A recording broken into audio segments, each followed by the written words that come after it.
Okay. Usually PCOS వాళ్ళకి vitamin deficiency కూడా ఉంటుంది దీంట్లో. ఓకే. ఏ ఏ వైటమిన్స్?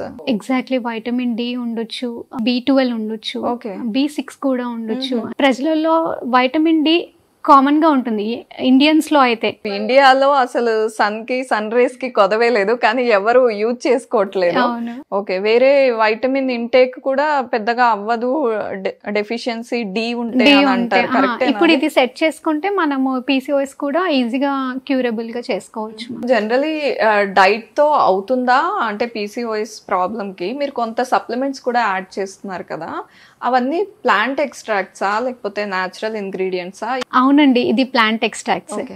దీంట్లో తులసి ఉంటుంది, నట్ గ్రాస్ ఉంటుంది.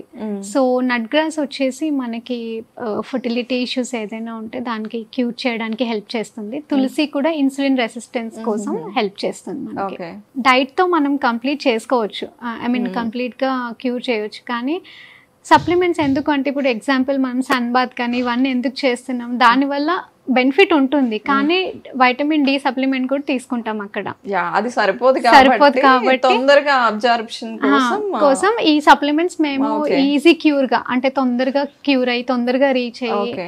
సో దట్ హెల్త్ బెనిఫిట్ చాలా ఉంటుంది అనేసి ఈ సప్లిమెంట్స్ కూడా యాడ్ చేస్తున్నాం.